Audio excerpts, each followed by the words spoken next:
this leaking will be a good test of how much is Witkoff like directly doing what Trump wants specifically. Will Trump be upset with that?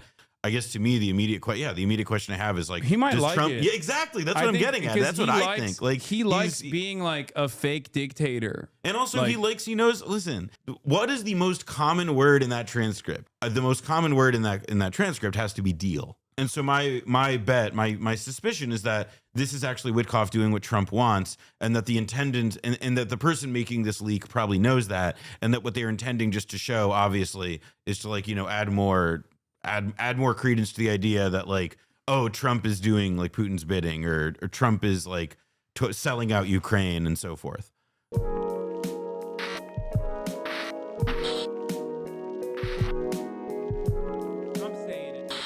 Well, did you see the latest news on this that broke within like the last hour? Yeah, there is. They leaked the transcript. Oh, they did? Oh, no. So I mean, it's on Bloomberg.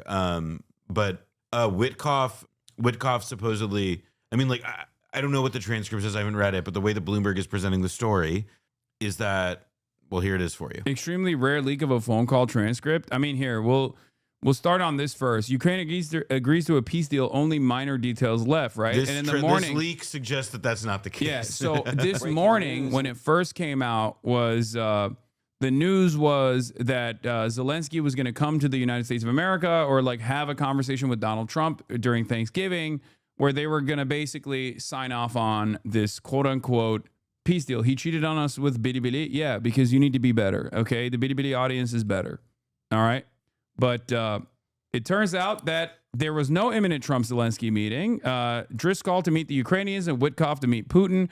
Trump will meet Putin and Zelensky only when the deal is final or in the final stages. Okay, and here were the details. Over the past week, my team has made tremendous progress with respect to the end of the war between Russia and Ukraine, a war that would have never started if I were president. Last month, 25,000 soldiers died. The original 28-point peace plan, which was drafted by the United States, has been fine-tuned with additional input from both sides, and there are only a few remaining points of disagreement. In the hopes of finalizing this peace plan, I have directed my special envoy, Steve Wickoff. I can't believe Chad is still losing their minds over a joke that I made about Bidi Bidi. Okay, lock in, okay? Lock in, chatters. We're talking about the news now, okay? Jesus Christ. You were proving the point that I was making. Oh, you found the you found the clip. What is this filter? I don't, dude. I don't. No, I don't. No, anyway, we're it's too late now. But thank you for finding it, chatter.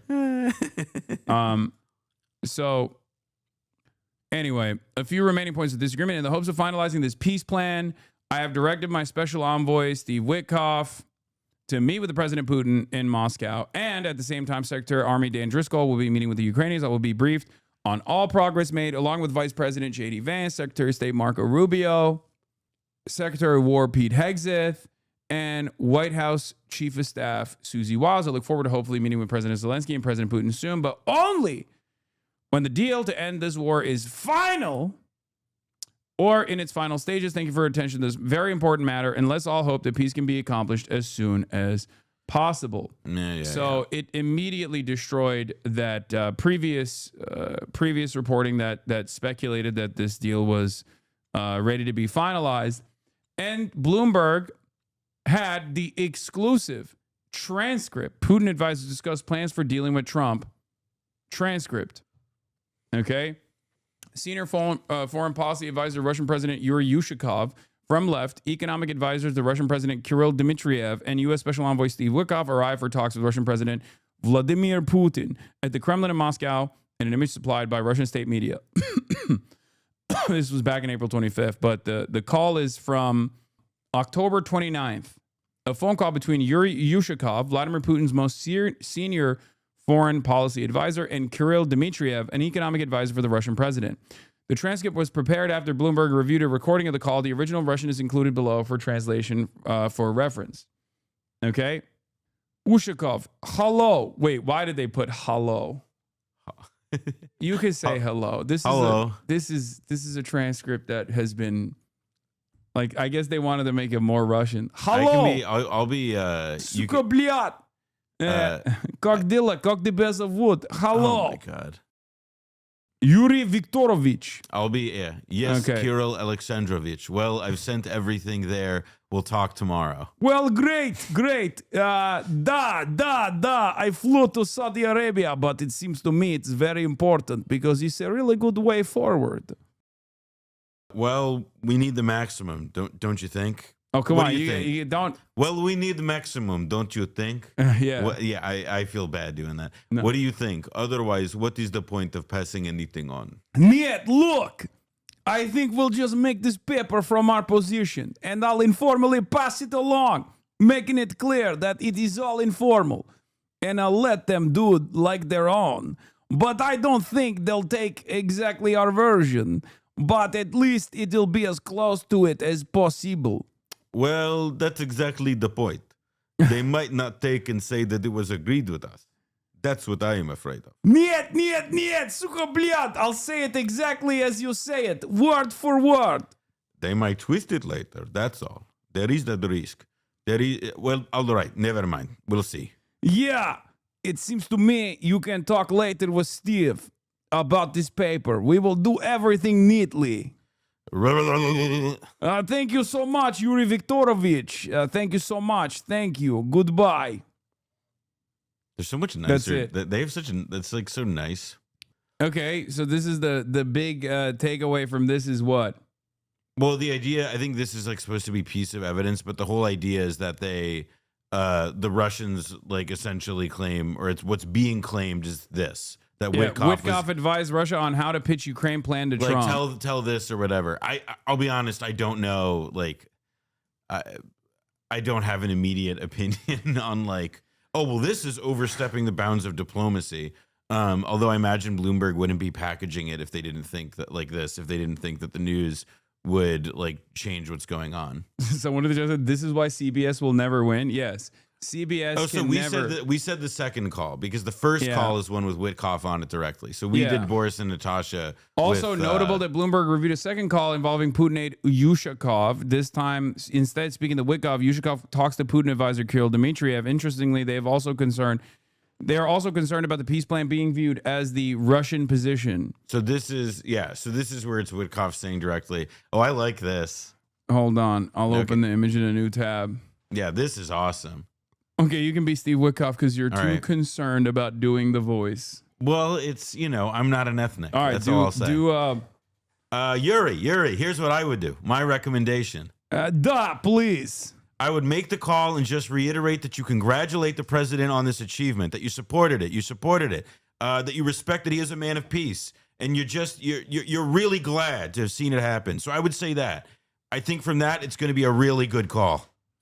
Keep going. Because let me tell you what I told the president. I told the president that the Russian Federation has always wanted a peace deal. That's my belief. I told the president I believe that. And I believe the issue is that we have two nations that are having a hard time coming to a compromise. And when we do, we're going to have a peace deal. I'm even thinking that maybe we set out like a 20-point peace proposal, just like we did in Gaza. We put a 20-point Trump plan together that was 20 points for peace. And I'm thinking maybe we do the same thing with you. My point is this. Okay, my friend. I think that very point our leaders could discuss. Hey, Steve, I agree with you that he will congratulate. He will say that Mr. Trump is a real peace man and so.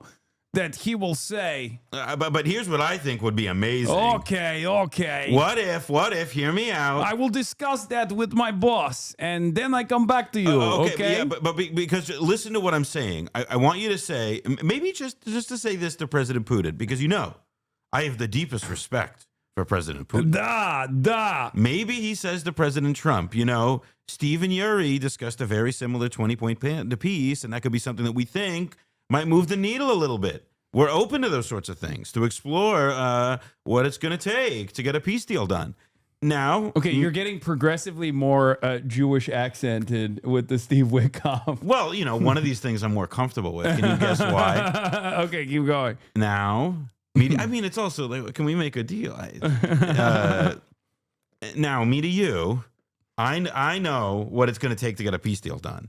Donetsk and maybe a land swap somewhere. But I'm saying, instead of talking like that, let's talk more hopefully, because I think we're going to get to a deal here. And I think, Yuri, the president will give me a lot of space and discretion to get to the deal. I see. So if we can create that opportunity after this, I talked to Yuri and we had a conversation. I think that could lead to big stuff. Okay, that sounds good. This sounds good. And here's one more thing.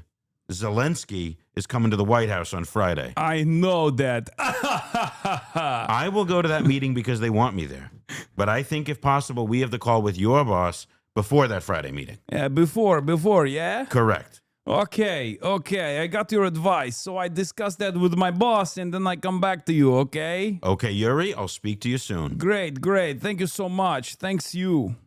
Bye-bye. That's good. This up that they like will transcribe it as like bad English on purpose. Well, it is like God. Thanks you. Yes. But okay, I mean, this makes a lot of sense that Steve Witkoff is doing more work to convince Donald Trump than Steve Witkoff is finding himself doing more work to convince Donald Trump than to convince Vladimir Putin. Well, also partially because this quote unquote peace deal is a gift basket for all of Russia's maximalist demands, really. So it does make sense that he has to basically sell this to Donald Trump more than he has to sell this to Putin. Genius move for Witkoff to float this proposal to Putin's top foreign policy advisor on an open line. What could go wrong? I mean, I think to me, there's a few interesting questions here. The first of which is that like this leaking will be a good test of how much is Witkoff like directly doing what Trump wants specifically, or is the fact that this leaks and Trump sees that this is how Witkoff represents Trump in private, will Trump be upset with that?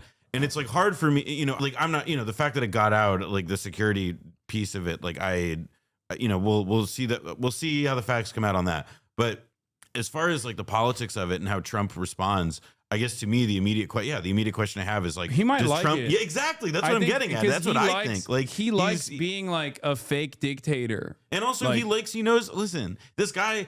What is the most common word in that transcript? If aside from the and you and thank and really and good, the most common word in that transcript has to be deal. It has to be deal. And so my suspicion is that this is actually Witkoff doing what Trump wants, and that the intendant and that the person making this leak probably knows that, and that what they're intending just to show, obviously, is to like, you know, add more credence to the idea that like, oh, Trump is doing like Putin's bidding, or Trump is like selling out Ukraine and so forth. You know, and if I'm a Ukrainian reading this, I might come to that conclusion too. Yeah, I mean, there is, on the one hand, there is this scary conclusion that I think a lot of the American foreign policy side of things need to come to, which is that like America doesn't have the same motion that it once did. Like the period of like complete dominance from the dissolution of the USSR, the century of American motion. Yeah, it's over. Like we are back in multipolarity, and I would say that it's getting to a degree where it's like even worse than when it was, or not worse, but like it's even more evenly matched than it was during the Cold War. Perhaps even more advantageous for China, given its like connection to the rest of the world in terms of like being a manufacturing hub. Maybe I'm wrong on this, but that's my assessment. Well, I agree with you. The idea that like, because to me, it's always sort of like in this moment, it's like obviously the U.S. has more military capacity than any other country by a long shot to do crazy damage, and you know we control shipping corridors through our navy. You know, and China's navy isn't even like it's expanding and developing at a rate far faster than our own. And it's like our logistics is the most impressive part of it. Like where our capacity to be everywhere around the world in like, you know, 48 hours is probably the most. And like the dollar is, you know, like multipolarity is happening, but like the dollar is still also the world reserve currency. Yeah. Like it's, and China has seemingly by their own admission, has no interest or no ambition, at least for now, to assert any sort of dominance or to tackle the dollar hegemony. Brendan's here. Oh, nice. Okay. Let me. No, Hannah will get it. But yeah, we need another chair in here. Pull that out. Pull that microphone out. Oh my God, Farley. Yeah, Brendan Fraser, everybody. Yeah. Here, it's a baby gate. You take the green one.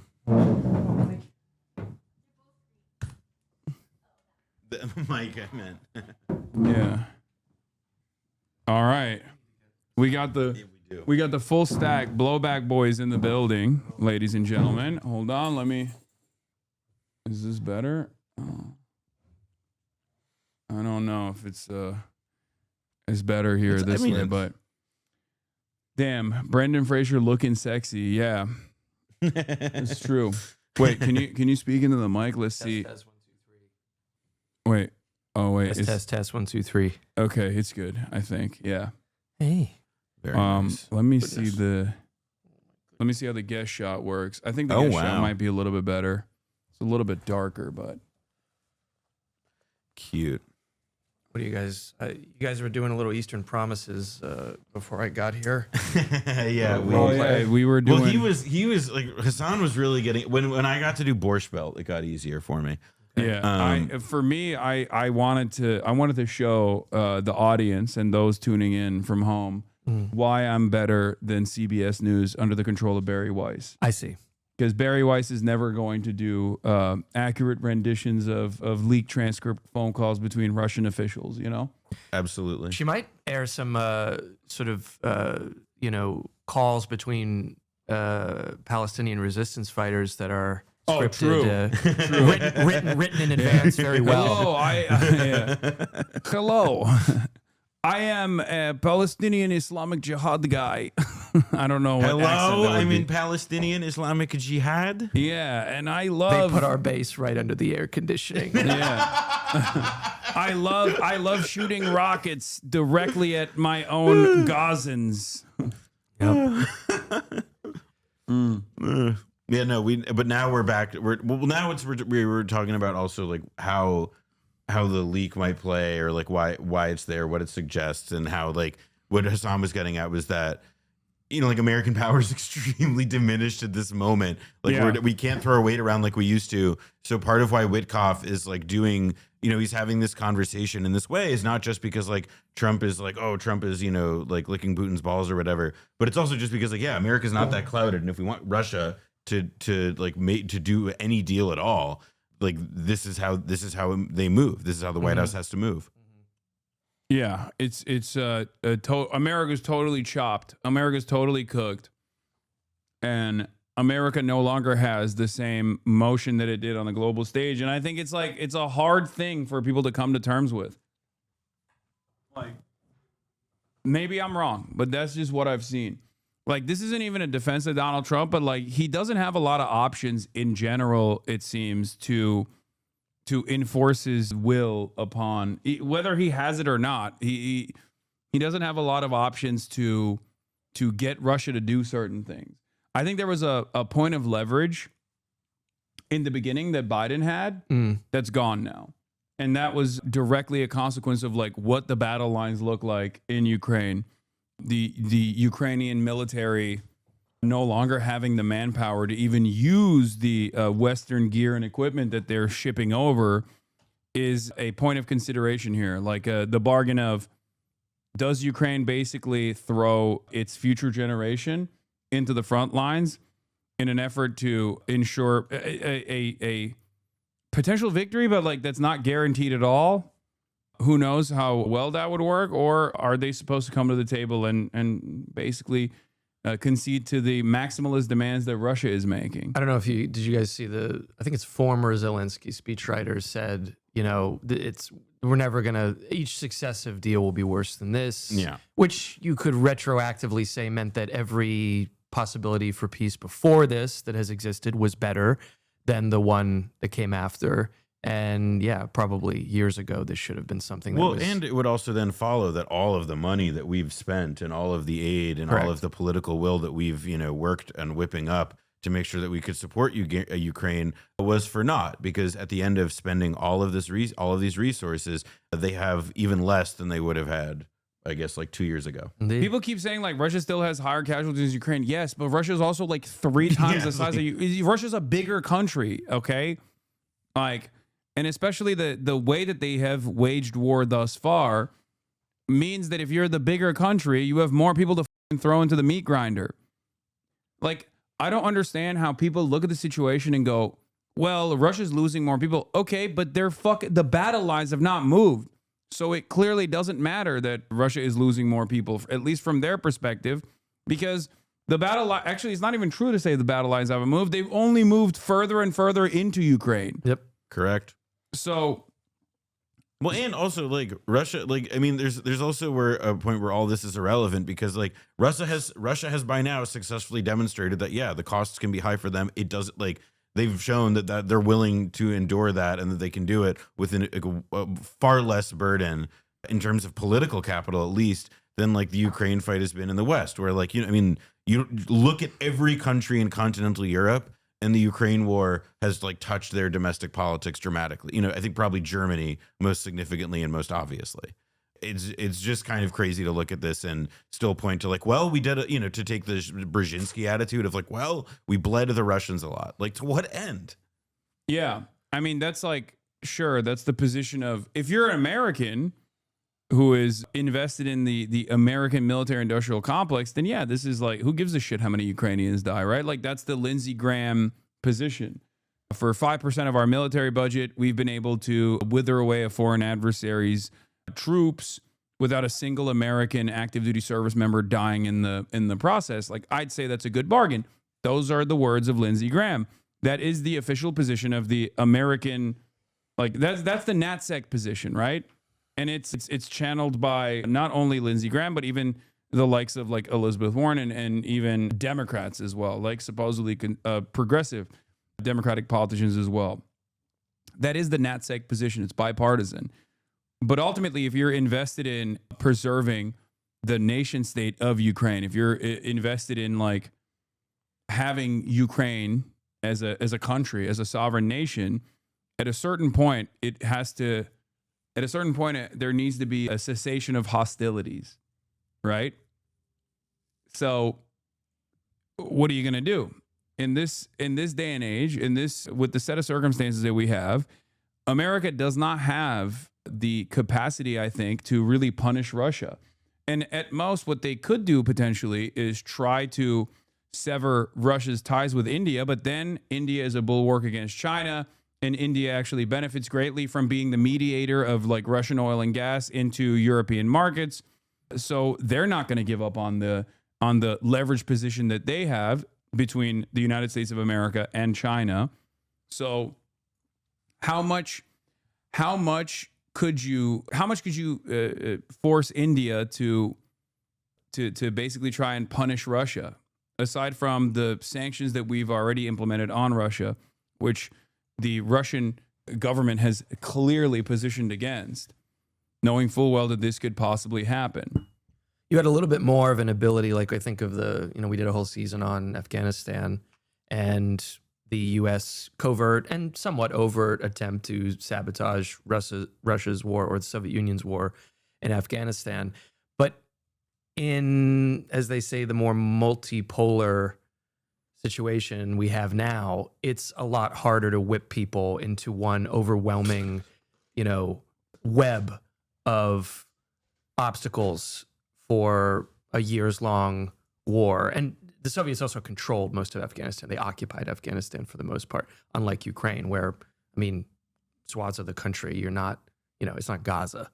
And so you really, it's quite a piecemeal attempt to do what I think we used to be able to do a lot more easily in the Cold War. Absolutely. And there's the geopolitics of it, right? Like what Brendan was describing in terms of this newer multipolar environment where, we can't pressure our allies into doing the things that we used to be able to get our allies to do. Because there's an alternative out there. So that absolutely. And, there's also like, even if the alternative isn't there yet, a lot of these countries are not willing to, for example, like foreclose strong relationships with China simply because like the U.S. is trying to bully them into doing it now.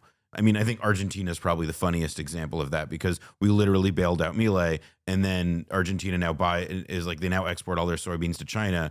And so China buys their soybeans instead of ours because of the trade war. So Argentina is helping out China, and it's like it's like the math of this is not as simple as it was before. Yeah, but I also think Besant's friend has his Argentinian debt secured. Like his big gamble is going to pay off eventually.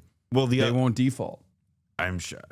I mean, listen. At least for the time being. If there's one thing you can say about the Argentinian economy, it's that it will never again go off a cliff. Yeah. The other thing, though, is that, the geopolitics of it, I totally, that totally registers. The other thing I would add is the technological piece of it, which is that in the days of the Afghanistan war, right? The Soviet Union had to commit huge numbers of troops. The war incurred its reputation as Soviet Union's Vietnam, not because it's analogous to the Vietnam War as itself, but it's because of the impact it had on veterans and returning people. Like, it exacted this incredibly high social cost.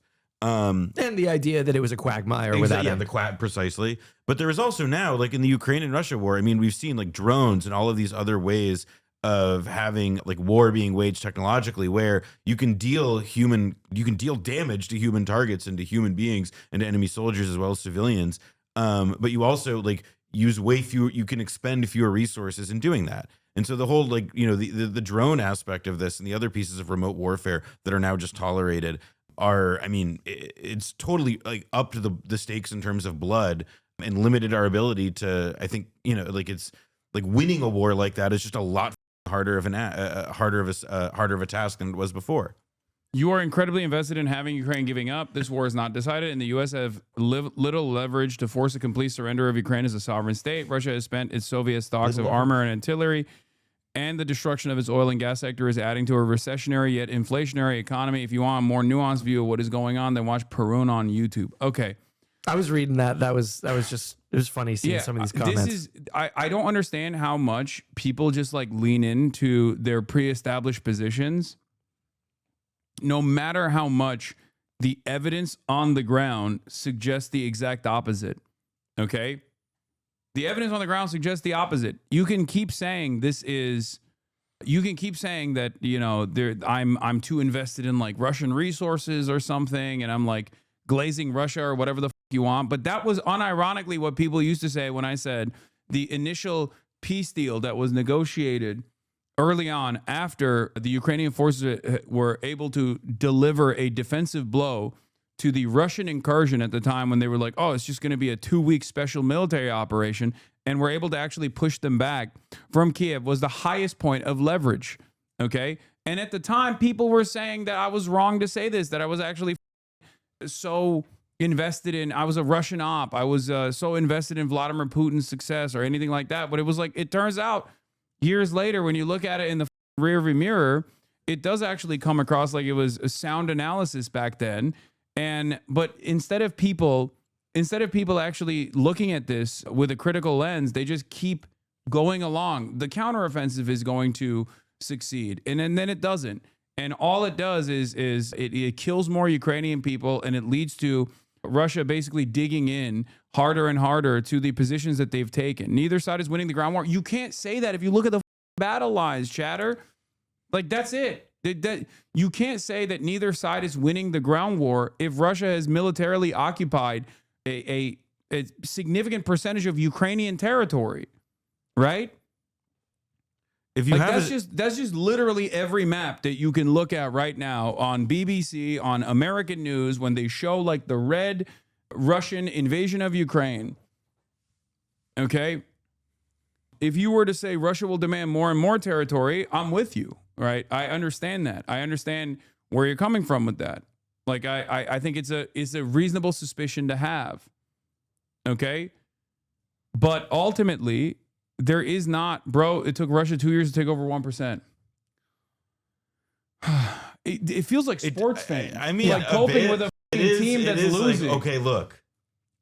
Like, I get it, but like he averaged a triple-double. No, I think that it's Chris Potts away at a 43-point lead with a key 3-pointer, you know? I think yes, because exactly, it's like, oh, it's stalemated. It's stalemated solidly inside Ukraine. Yeah. I don't know what to tell you. And not only that, but the real significant problem here isn't that like Russia has hardened its positions and dug into Ukrainian territory, which is just the truth. But beyond that, there is a problem, significant problem with desertions. There's a significant problem with like re-upping the front lines with manpower, right? And that is reflected even in the polls inside of Ukraine, where people are basically saying, we don't think there's going to be a reasonable solution to this that is good for Ukrainians in general, but we do want the end to the hostilities. Do you see what I mean? Look, I live a lot closer to the war, so obviously it matters to me more than to you. Dude, as an American citizen, technically my government is the most invested in continuing this. The fuck are you talking about? That's the reason why I started off by saying, like, hey, this is huge. This is European analysis on this issue, like the bulwark against Russian Soviet era fears. Okay, the notion that like Europeans are terrified of Russian incursion. I get it. Okay, I understand. But you know who's the closest to this? Ukrainians. They're the ones who are actually the closest to this. They're the ones who have the most investment because they're Ukrainian. They're the ones who are getting killed. They're the ones whose friends and family members are getting slaughtered. They're the ones whose homes are getting blown up. Okay, you are expanding on it without a guest or anyone that disagrees with you on it. Okay, well, sorry. I should bring Drew Pavlov on so he can teach me what's what. Or what's his face? What was it? The Russia must be balkanized guy? Gunther. Gunther, yeah. We need Gunther. We need Gunther. You actually should get him on. Yeah. You don't have to talk to him about this, but just get him on the show. This is no different than Hamas wanting to cease cessation of hostilities and people being against it because Israel should be punished. Exactly. And my position on this is consistent, where I was, I'm saying that this is good. Like the ceasefire is good, even if it's like short-lived. But I find it rich to claim that what? Brother, I'm saying that the United States' ambition here is not the emancipatory needs of Ukrainians being advanced, but instead simply to funnel as many of our old refurbished gear, our surplus military equipment to Ukraine at a price point that actually the military industrial complex is totally excited by. That's it. That's the America is on the right side of this morally, but for the wrong reasons. Okay, so even if you're on the right side of this issue for the wrong reasons, for the wrong ambitions, you ultimately are going to come up with a deal that is horrible for Ukrainians, which is offering additional Ukrainian territory that Russia hasn't even taken on militarily, right? And that's where we're at now. That's where we're at. I don't think it's an appropriate deal. I don't think it's a just deal at all. I don't think you understand. Not gonna lie, Ukraine since the start has been your weakest topic. I know it is. I'm sorry that I'm not giving you. You actually get the worst marks in Ukraine. Yeah, I know. People always yell at me over this, and then slowly but surely, but quietly, they turn around and go, "Okay, maybe this was a better time to use maximum leverage." Don't worry, Trump's negotiation power is being used for the best things. What is this? Oh, this is about the news of the day. Oh, yeah. Well, I mean, that is actually a W.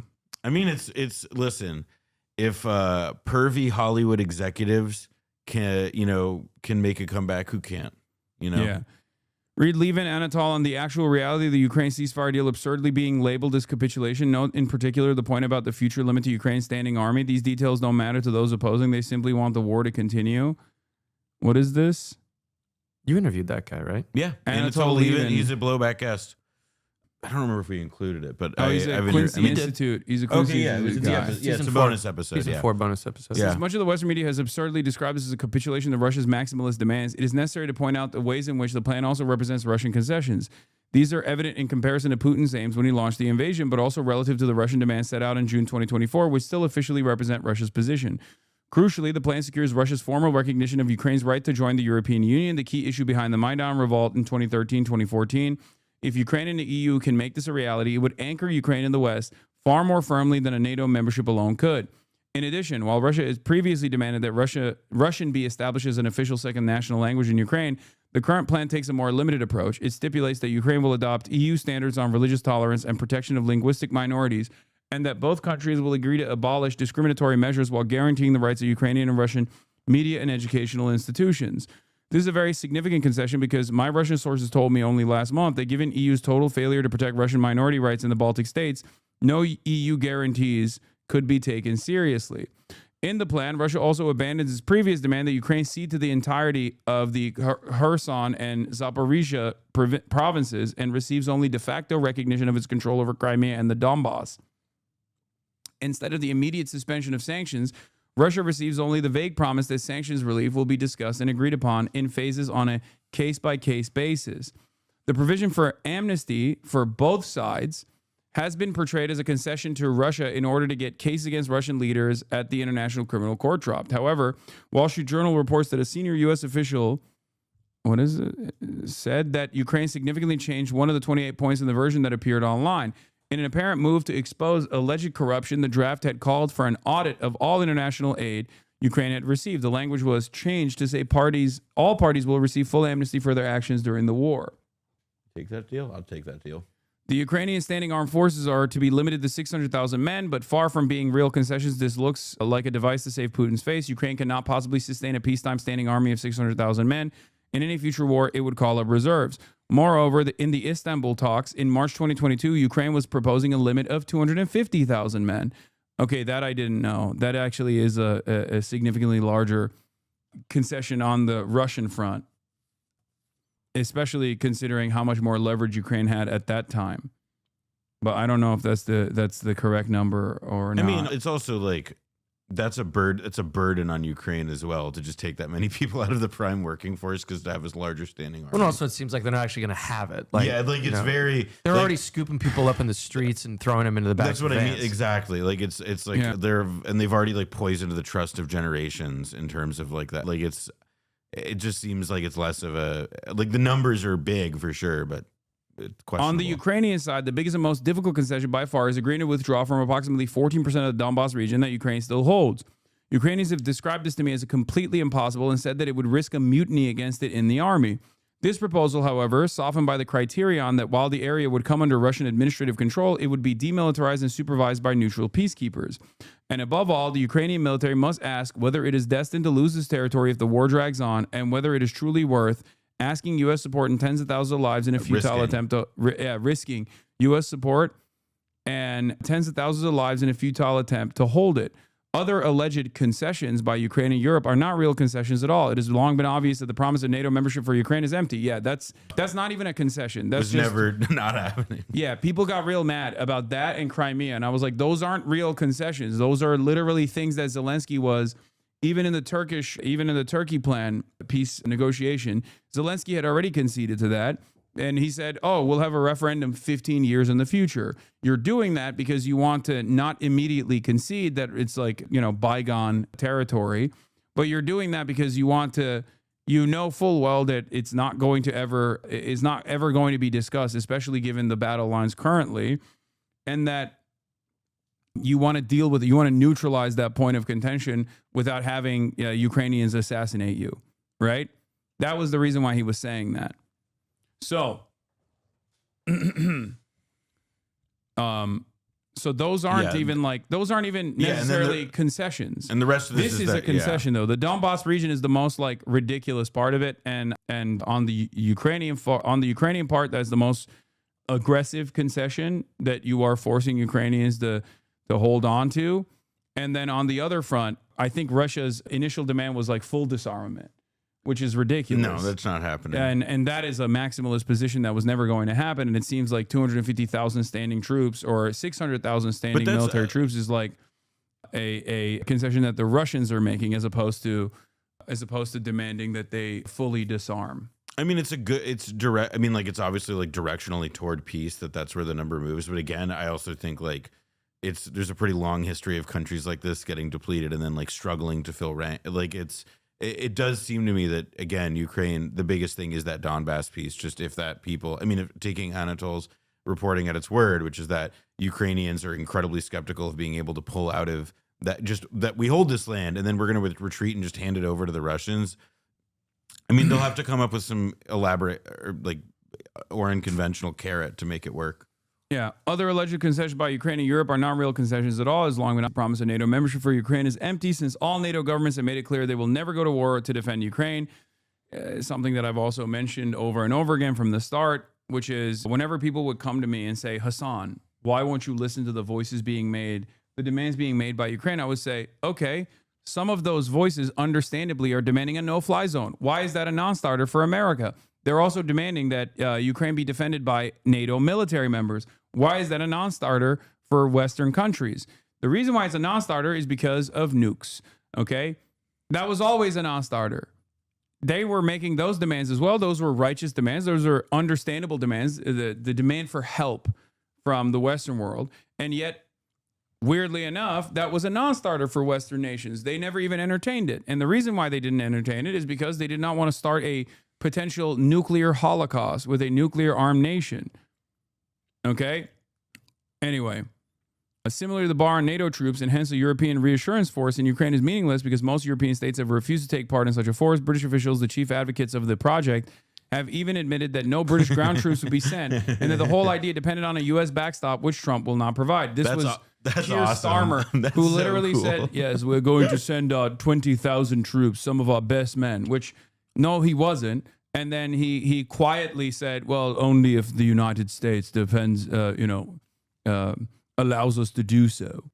And that also was never going to happen. There's also, you have to remember, like, there's political considerations for these countries as well. They already are experiencing an energy crisis in their own countries. They already have like domestic concerns that they have to worry about with like nationalist forces rising within the European continent and all of these other European nations.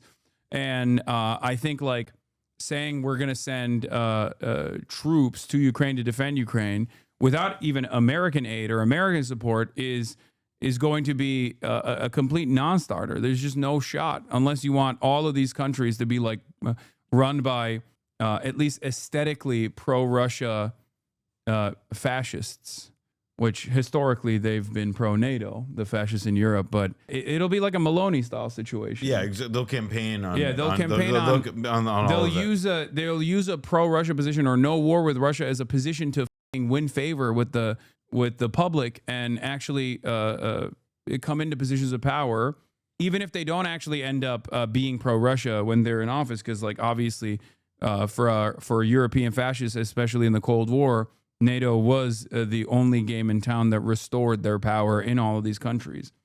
It's just too much speculation. Yeah, of course, I'm doing political commentary about what could potentially happen. Of course, I'm speculating. It's analysis. It's you can disagree with it, but you have to tell me why you disagree with it.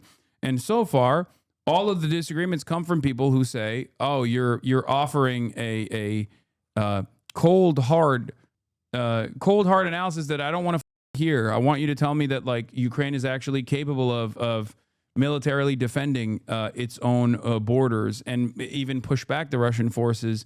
They just need a little bit of time." This analysis is exactly, or this commentary is exactly what the media has been saying over and over again for the past couple of years now. And it has literally failed time and time again. That's it. Yeah. You'll notice the voices shouting down this latest chance for peace have no alternative plan. They're angry this wasn't the Hollywood war fantasy they wanted and subject Ukraine to more destruction out of petulance. It's basically the same as like the Danish guy that we listened to yesterday who went on Channel 4 and was like, we have to take matters into our own hands. We have to take matters into our... Yeah. He literally was like, we have to take matters into our own hands. We have to defend Ukraine with our own militaries. If America's not going to step up, we're going to step up. It's like, if you're going to... If you're going to separate yourself from American hegemony, why the would you do that for this and not for like a million other instances where the Rasmussen Global ex-Danish prime minister saying, we really have to separate ourselves from America only on this front, but not on like, tariffs or not on securing better relationships or at least like leveraging the relationship you have with China to secure more favorable deals with America in the way that like BRICS nations are doing. You know what I mean? Yeah, it's crazy that Europe won't even entertain that. I don't understand how comfortable they are being vassals to Donald fucking Trump. Like Germany is like developing and like rapidly expanding its trade relationship with China. Like it's complicated. Like the European states talk a huge game about freezing out China and all this stuff, but that's not what trade balances reflect. And moreover, I also think that like part of what, at least with this Ukraine stuff, like these leaks, for example, at this point, it probably isn't about actually changing the outcome of what happens so much as it is about exacting like maximal political consequences on, your opponents, like making Witkoff and all these people like entrenching in people's minds the idea that like, oh, these people with Russia, whatever, like, and also in the case of these European states too, like these people are, aligned with pro-Ukrainian interests and are, or at least like arms companies or whomever, and are not exactly in a position to suddenly like flip the switch in the other direction just because the facts have told them to. Sadly, that's not really how it works. What do we do when he leaves? We can keep talking. They still keep watching. I just got back from Joshua Tree. Oh yeah, wait, how was That's it? why I'm sorry I'm not pitching in as much. It was good. Yeah. There for 2 days. It's nice. Went on a hike. Nice clear sky here. What'd you back watch? in our foggy, smoggy New York City. What What did you guys watch? while we were in the? Yeah. I assumed you watched something. We watched a lot of Mystery Science Theater. Nice. That's Libby, and I was visiting my friend. Yeah, Libby, she streams. She streams. Check out her stream on libtron.twitch. Yeah, twitch.tv/libtron. Close this stream, just hit the X button immediately and go watch our friend Libby's stream. Yeah, it's nice. Folks, we're both here. Noah and I are both here. You're only here for like another day, right? I'm here for another few hours. Okay, yeah. And then And I'm done. I'm here for the rest of the week. But it's nice. I've never been in this room before. I kind of thought it'd be more like vast. I thought it'd be like Like grand. It looks like a palace when it's on the camera, but it's Yeah. kind of cozy and nice. Yeah, when you're is actually a normal. Well, so are you hungry yet, Hasan? Wait, what is this? Raid her? What is happening? Oh, no, our friend Libby we were talking about. Oh, they're like, I didn't mean to cause you have to raid her right now. She's not even live. No, she's not even going to be on this week. Sorry. Yeah, what the The words raid her are chatters are so funny. They're like, yeah, end the broadcast, disturbing to end the me. broadcast right now. yeah. Yeah, things that do not have the same meaning in 2025 as they did in 1099. Yeah. Oh, we Yeah. got some fans in here. Yeah, she plays Soulsborne games. Yeah, they already know. They know the score. Offline raid her now. End the broadcast right now. Right at this very Yeah, moment. wait, Hasan, do you want to have lunch yet? Not very hungry at the moment, Then but don't worry about Can I it. get a soda? yeah, of course. What do you mean? What kind of question is that? Again, Oh, it's all zero sugar. I had a Mr. Pibb yesterday. Wow. I hadn't had one of those in a long time. Basically, Dr. Pepper. It is just Dr. I was You know, trying to remember what there it was tastes novelty like. to it. Sorry, I've thrown us off global politics. Anyway, but as far as like Ukraine goes, what I'm trying to explain here is that I don't even think that America has enough political power to force Ukraine, or not force Ukraine necessarily, sorry, to force Russia to concede to whatever they want Russia to concede to. I don't even know if they want Russia to concede. And if you're talking about like whether or not they're sincere, only time will tell, especially because Russia has shown that they're insincere in their ceasefire demands in the past. The last time that Vladimir Putin was basically dangling a ceasefire deal in front of Donald Trump only to basically turn around, right? Like it was... Yeah, I mean, like if you recall, the last time there was even talks about a ceasefire negotiation, that was simply for Russia to continue advancing its position and then getting Donald Trump to undermine Ukraine on the global stage, and even at different points, get the American forces to retreat, like with their surveillance tech. Like there was a cutoff of like arms trades. Our arms deals for a brief moment for Ukraine.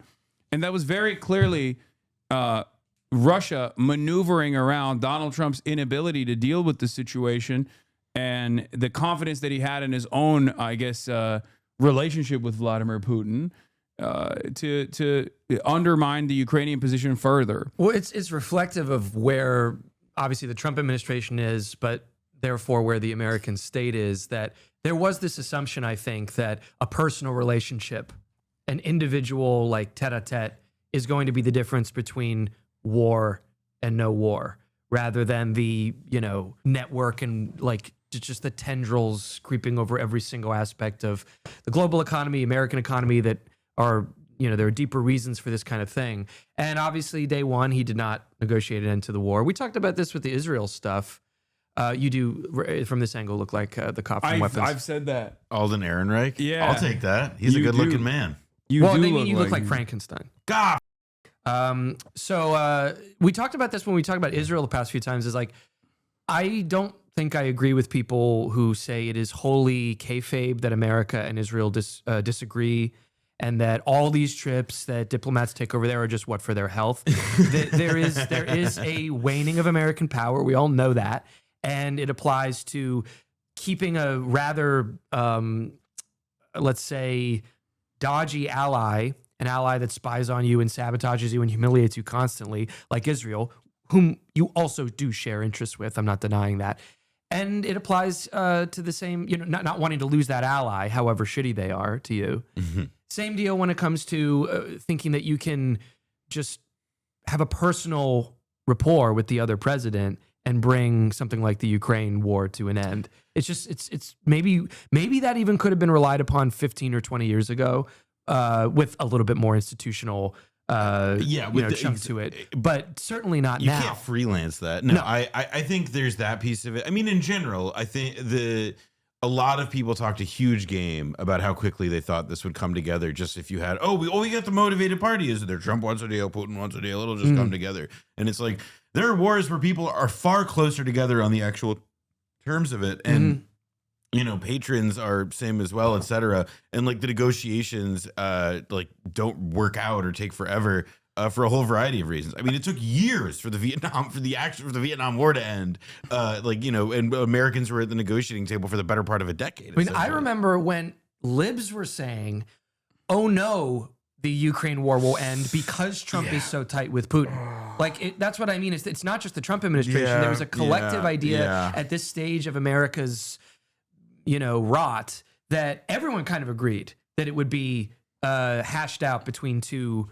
In the libs' mind, two gang leaders, and in the minds of Trump people, between two elder statesmen. And it's just not how things typically work. And also, there was this whole, I mean, at least to me, one of the things that is unresolved itself is also what the situation, Ukraine is itself. I mean, it's another good point is something that we obviously emphasize in Blowback is that so-called vassal states are rarely ever often just totally limp appendages of the countries that fund them. Domestic politics in Ukraine do matter, and the clear ongoing competition for power at this point kind of what it seems like to succeed Zelensky or to end things in a whatever the coalitional rearrangement that has to happen there.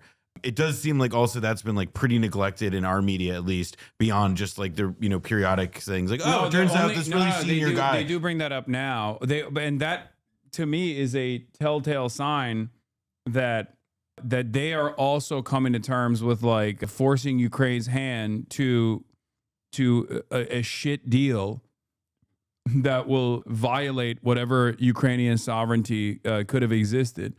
Because you start seeing pre-Russian invasion of Ukraine, there was a shit ton of articles about how there was corruption in Ukraine. If you recall, there was also coverage on the Azov battalion that even led to legislative action to basically deny weapons transfers to the Azov battalion because they were open neo-Nazi, stuff like that, right?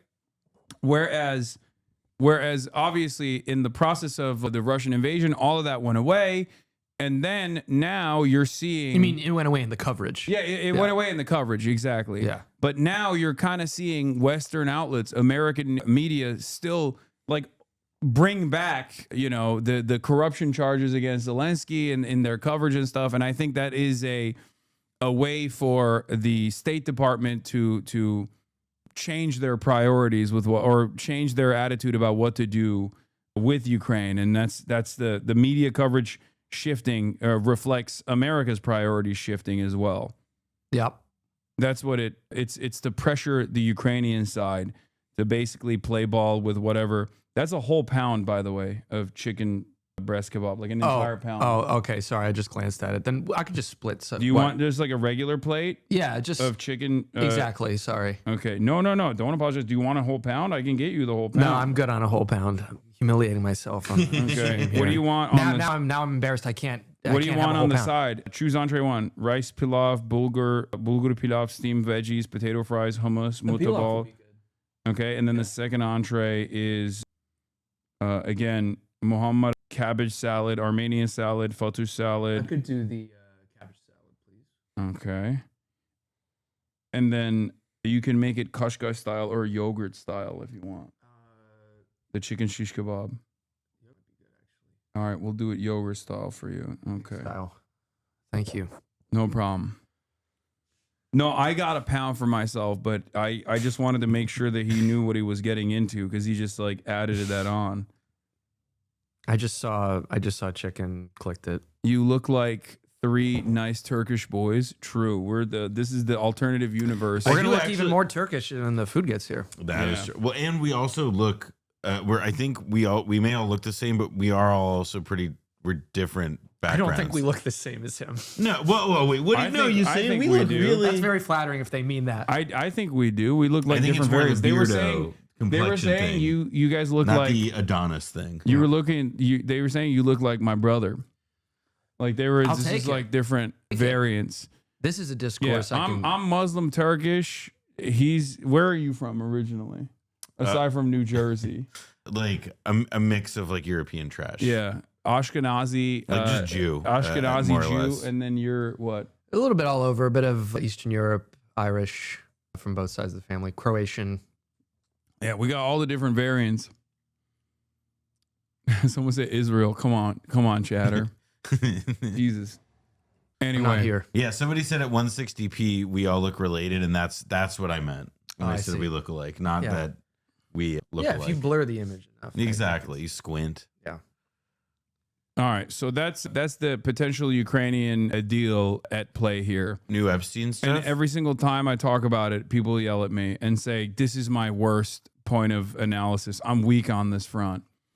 And then they never follow up as to why that's the case. Like they will never just be like, here's why you're wrong. It's They'll funny just, seeing people jump. If I was reading them right, it's funny seeing people jump down the throat. If you say, you talk about corruption, you talk about the genuine Nazi problem, as if it's just like it's Russian propaganda. as if it's like, okay, well, with Iraq, it was very difficult to avoid people talking about the genuine crimes of the Saddam government and somehow insist that meant you couldn't talk about the, illegality and evil of the invasion of Iraq. Yeah. That somehow when you're not supposed to mention any of that when it comes to, Russia's invasion was not. I get hit on that front too, though. When I talk about like Venezuela or Maduro, and I say that it's a red line to do any sort of like military incursion in Venezuela, regardless of whether Maduro is unpopular or not. Mm-hmm. And then people will yell at me and say I'm actually offering like legitimate reasons as to why Venezuela must be destroyed by people to the left of me on the anti-imperialist flank. Right. But in any case, that's it. That's the peace deal seems not to be as close as previously presented, and that Witkoff is seemingly more invested in trying to Media get reporting that Ukraine has trying to apparently get accepted Trump to look good in this process with a position that's like more favorable to Russia, in my opinion.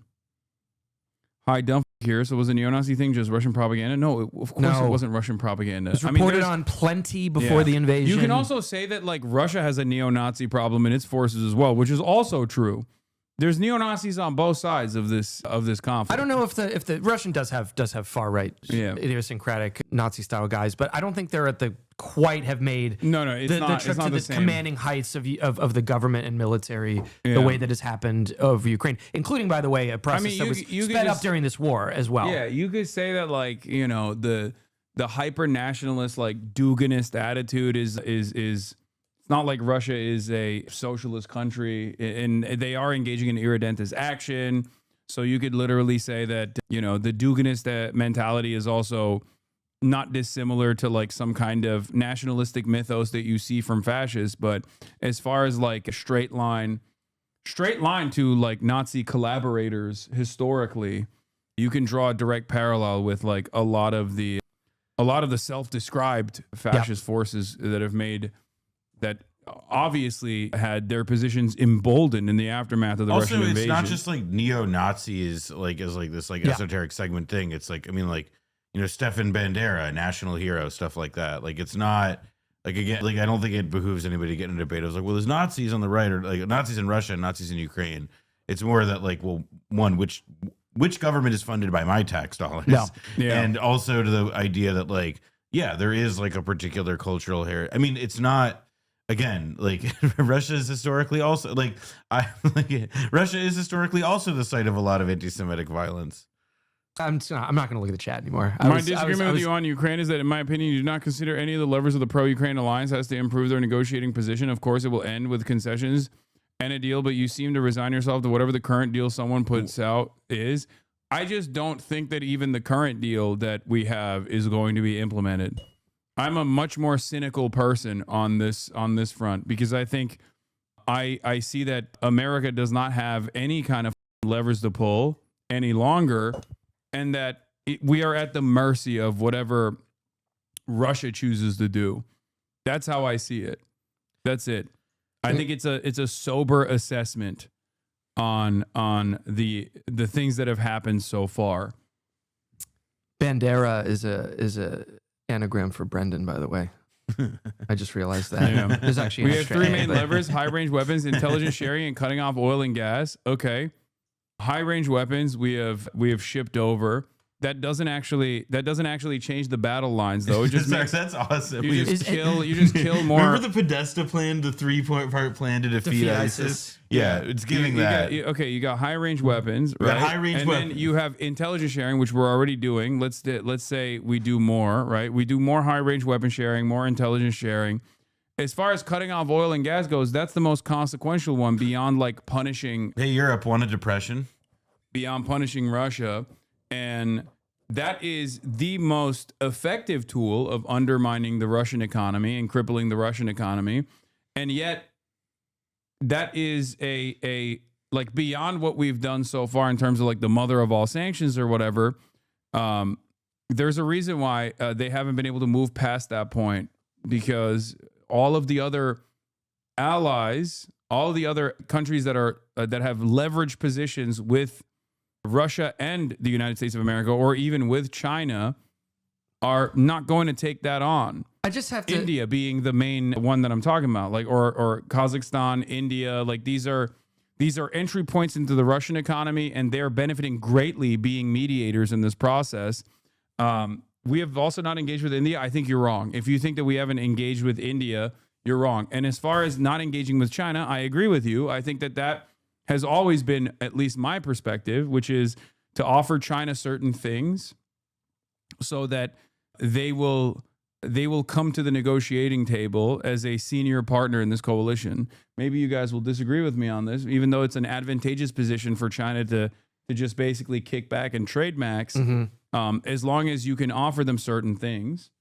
Like as long as the American government can offer them like sanctions relief or any number of different things that China prioritizes, I think they would be willing to play ball and also force Russia's hand into coming to terms with like a ceasefire negotiation that's more manageable, that they actually will follow through on. It's unclear. I mean, China, as you say, has been. I think in the very beginning they issued some kind of vague support for Russia, knowing that there would be backlash against. They the did invasion. like a strategic embrace, like right after the invasion. There was like a big, like it wasn't like it was a way of saying we're on your side, but we're not like jumping in to support you like in this particular. But the further it got from that initial starting point, the more they just basically, essentially withdrew any kind of actual possible support for Russia, even though things got worse in certain moments. I mean, we're all yapping here. I just find that the idea, it's like, well, we haven't tried, and then name 3 things we've tried. Yeah, we have done that. And then also cutting off oil and gas. It's like cutting, I mean, like as if that is not, you're talking about this like as you flip a switch and then you throw off, one of the major sources of energy for the world, most notably Europe. And that in was order an to do advantageous what position. then? That was an advantageous position for American gas Sure. providers. Like they already LNG. they already started supplying LNG from America to the best of their ability. But what you fail to consider is the political what you are not looking at is the political considerations, both on the European side, but even on the American side as well. Because then You have less power to, I mean, we have no control over the oil and gas giants in our country anyway, but like now they have a new market. Now they have a new market. It's beneficial for them. It's great for the companies, but it's not necessarily great for the American population. And it's certainly not great for the Europeans that are getting a higher price point, that are not getting the same oil and gas supply. Then you have an inflationary crisis in all these other European countries, and that creates political instability further. So that's it. That's a major issue. That's a major consideration. That's why I'm saying that like this is advantageous for China in many respects, which is why you have to offer them treats. The one thing that hasn't really been tried is trying to bring China to the table to get the senior partner in this coalition to come to terms with like a managed negotiation, a real ceasefire. My main point is that there's still more that can be done. We have very limited in some of these fields. I understand the limitations, but there's more that can be done, and Trump and Europe won't do to improve the negotiating position. They're selling out Ukraine for a worse deal than they could make. I mean, I don't know. I mean, the U.S. is always going to sell you out. I hate to sound like this is all a sort of, formula that is now just we need to accept as being applied to an It's the entire fake population. Kissinger quote. What's that? It's the fake Kissinger quote. To be America's enemy is bad. To be America's ally is worse. Right. It's not a real Kissinger quote, right? I that sounds apocryphal. That sounds it sounds like something he would know not to say. It sounds like a spin on the real ones. Like it's a pity they can't both lose about Iran and Iraq. Yeah, but don't quote me on that. Don't quote me on the quote. Yeah. But To be a U.S. enemy is brutal. Being a U.S. ally is lethal. It's fatal. And also, like, I mean, the president of America is Donald Trump.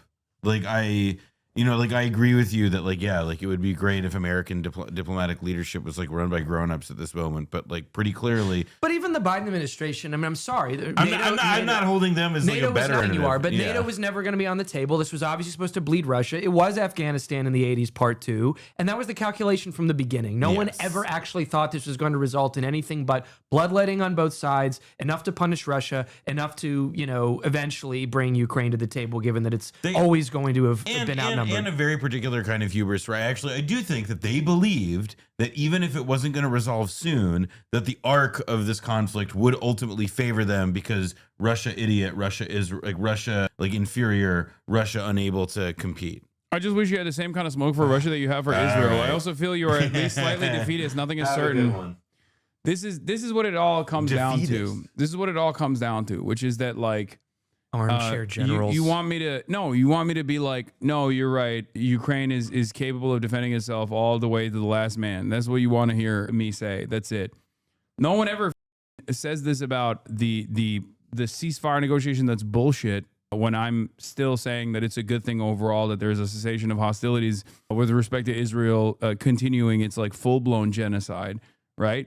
And you also have to remember, we are arming and funding the Ukrainian side. We are arming and funding the Israeli side, perhaps more significantly, as a matter of fact, than we are arming and funding the Ukrainian side. The entirety of the Western world, in many respects, moved away from Ukraine quickly as a direct consequence of how much they redoubled their efforts to allow Israel to finish off its genocidal project in Gaza.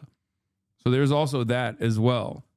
But ultimately, like I said, this is, it doesn't seem to me like you're upset.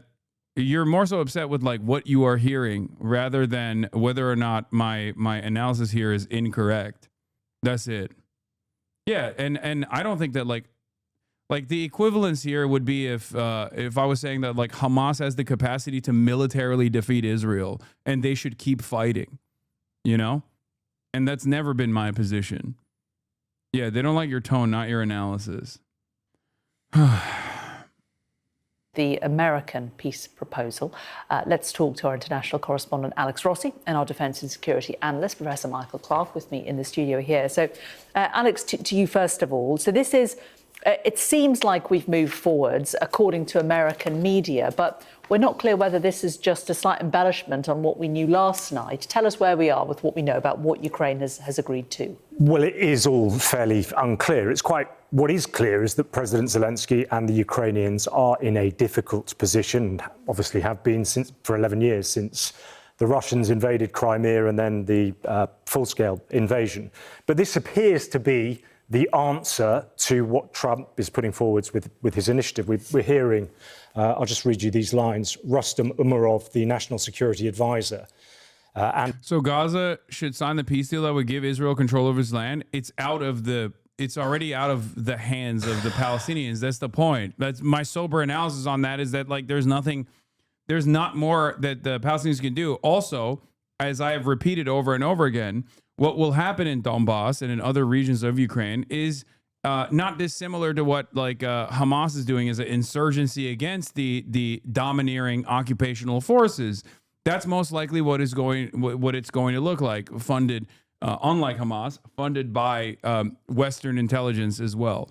So that's most likely what's going to happen, to punish Russia's occupation to the best of their ability and make it as difficult as possible for there to be a permanent occupation of Eastern Ukrainian territory. But that's it. That's very different than state versus state warfare, though. I don't want to jump down anyone's throat just for making an analogy, because, sometimes they're useful.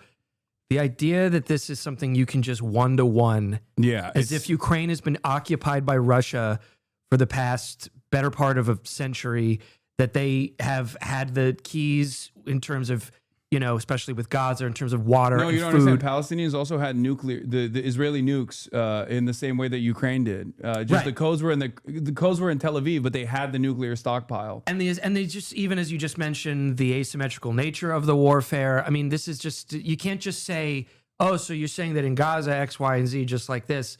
It sounds foolish. I'm sorry. It's just, these are not comparable conflicts in most ways that you're trying to put the square peg in the round hole. It's just not going to work. Yeah. Come up with something else. Just as like our allegiance is entirely on the opposing side here. It's like if America was like funding the Russian incursion into Ukraine as it's funding the Israeli genocide of Palestinians after 80 years of apartheid and occupation. Occupied by Russia for the better part of a century. I know. When I heard you lost me. I'm out. when I heard you say that, I was like, somebody is going to reply. Yeah. I hate that, but people get so mad at that. They make it seem like that is the case. Like it's. Well, they can. Whatever. I'm out. It's fine. There's a planetary difference between us. Yeah. I can't get into it. What are you gonna do? Yeah. It's the same chatter who was critiquing you. I know. You're right. Yes, it's the same. Free tip: critique, not a verb. Yeah. A US official say that there is now an understanding impact on a proposal that has been reached, but details still need to be worked out. Sometimes when I do engage in this discourse, though, I'm like, maybe America should actually militarily engage so we can just die in a nuclear holocaust. Like I think I'd rather die in the nuclear winter with the final "I told you so" as like the nuclear sponge, the 5 states in the United States of America are eating the first barrage of missiles. I'm just sitting here going, hey guys, what happened? I can't believe the thing that I said was going to happen is happening right now. Well, anyway, signing off because I can see the mushroom cloud from outside of my window. But at least I don't have to deal with you dipshits anymore. So it, you would be streaming? Oh, 100% I'd be streaming. Do you have a plan? Like CNN, like Ted Turner made them.